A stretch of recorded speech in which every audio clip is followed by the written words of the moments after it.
What is up, guys? My name's TheSimYin. My name is Yin. I play The Sims. Did you see what I did there? Anyway, guys, today we have some tea that needs to be talked about, okay? It needs to be spilt because I have a lot of questions and I want some answers. But before I do that, I do want to announce that I do have a TikTok if you guys are interested. And I do post quite frequently on there. I'm trying to post at least once a day. And then I also have a Twitter, which I love talking back to you guys. You guys are super sweet. And Twitter is just a whole nother community within itself. But anyway, I do want to get back into what I wanted to talk about originally, and that is mods. Now, we do know that ever since The Sims 4 announced with the Sims Summit, WaterWave and CurseForge will now be collaborating with The Sims 4, and if you go in the bottom of the description, they actually say for the first time in Sims history, Maxis, the company behind The Sims, is offering an official mod program and for The Sims 4 in partnership with WaterWave. WaterWave will work with The Sims creators to build new safe and curated spaces for Sims 4 mods and host all mods on CurseForge. The move acknowledges the creativity and unique roles that the modders and custom content creators have in The Sims 4. It is also a commitment to address Simmers and creators' mod-related pains and to create a better experience for the Sim 4 players. Now, when Lindsay Pearson took to the summit to announce this, a lot of people had a lot of conflicts and not a lot of conflicts, but more so a lot of questions. Everybody was like, what is this? Is this for the better? Is this for the good? What is going to be going on truly within that? Now, after Lindsay Pearson went ahead and stated what she needed to say, if you guys go on the Sims 4 website, they actually do have a section here saying that if you aren't familiar with mods or custom content, the most important thing to know is that they are fan-created gameplay options or items of furniture and clothing that you can add into The Sims 4 to expand and change your game.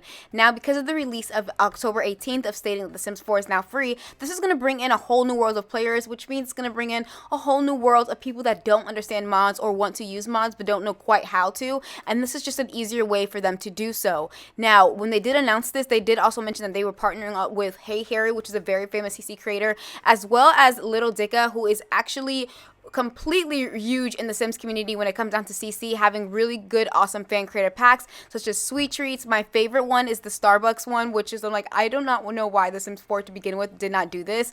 And then they also mentioned the Delicious Kitchen as well as Eco Kitchen, which goes beautifully with Eco Lifestyle. And I have all of these, and I will say they are amazing packs. Now, if you go to the CurseForge and the Sims 4 official hub, there is actually a countdown until revealing the Sims 4 mods on CurseForge, which is going to be absolutely insane. They do have a video, and I'm going to get into that a little bit later, but I do want to go ahead and get into the website. You know, they're really on it. They are saying there's going to be there is already 10 million daily visitors. There's 98,000 in-game creators. And there's over 130 plus mods and add-ons that you can do with this game. So this is going to take The Sims 4 to a whole nother level. I mean, when it comes down to, they even say our mission is to give The Sims 4 players the features that they have been dreaming of, making modded Sims better than and safer. So they also have a whole thing saying that for Simmers, a new home for the best quality mods and most creative creators. Easily discover, install, manage, and update all your favorite mods from the CurseForge desktop app and website. So with the premium content, pro mod manager,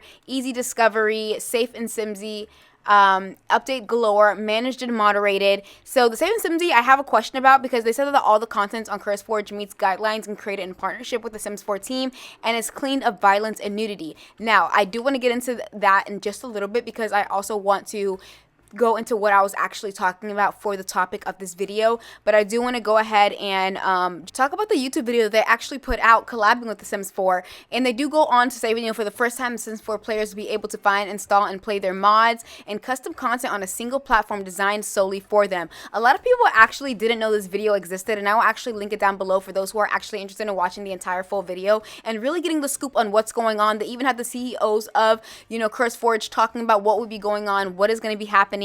And I'm surprised that a lot of people just shoved past this, because I looked back at it and it only has like a couple thousand views. It wasn't as big as how the Sim Summit was. I assumed like right after the Sim Summit this would be the next video that everybody was going to watch, but no, it wasn't. So I will link it down below for those who actually want to see more of that.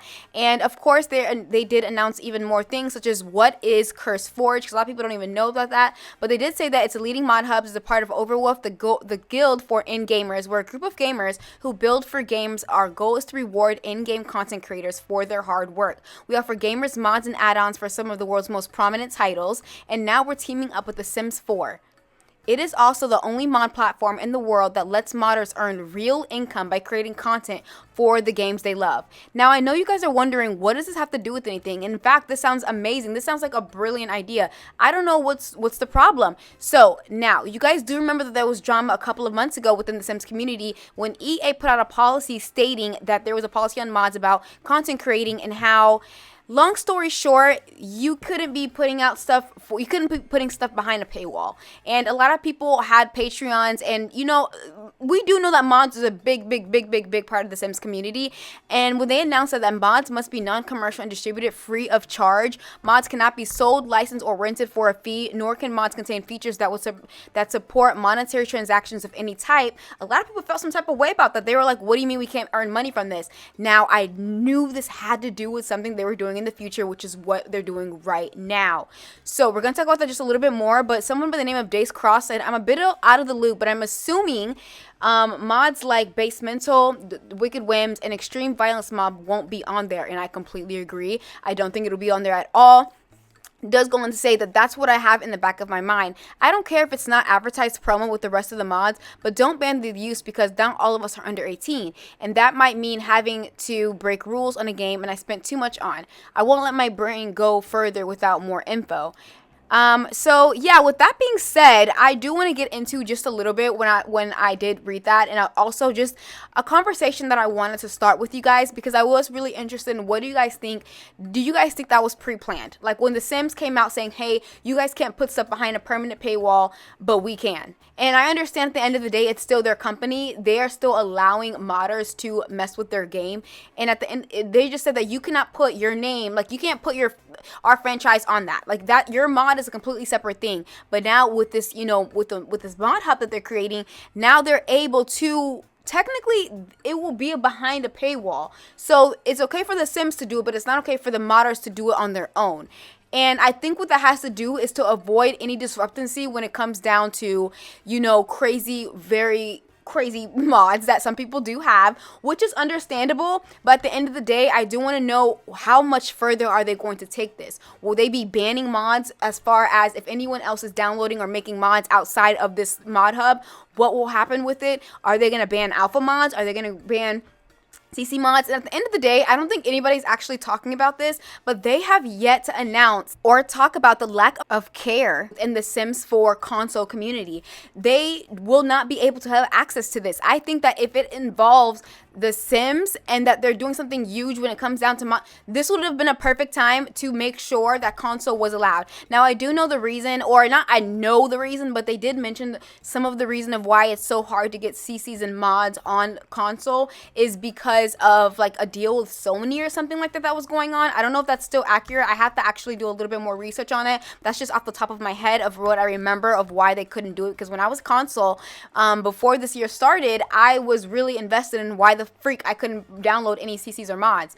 But now moving forward, I do have a PC and I am able to download these. I do not understand why, since they are allowing it to be on the Sims 4 gaming situation, why console is not allowed to do it. I don't know. Once again, console is left out in the dust, and that is not what's up at all. I think there should be a little bit more outrage within that. I don't think a lot of people are kind of snapping, and I know the console community is kind of small when you think about the PC players or Mac players, but at the end of the day, it's just like, no, we're a whole community. That's something that's gonna actually be with the Sims. So why isn't console allowed to do that? I don't know. If you're a console player, let me know how you guys feel about that, and if you're a PC player, let me know how you guys feel about that. And I know a lot of times people end up shitting on console players because they feel like they're not as important, but put a pause on that, because at the top of this year I had just got to PC, so I will always advocate for my console people. Okay, anyway guys, thank you all so much for watching. Let me know down below in the comments what you guys think, and of course, as long as we keep it respectful in the comments, and yeah, I want to hear what you guys have to say about this whole thing. Anyway guys, thank you guys so much. We are so close to 10,000 subscribers,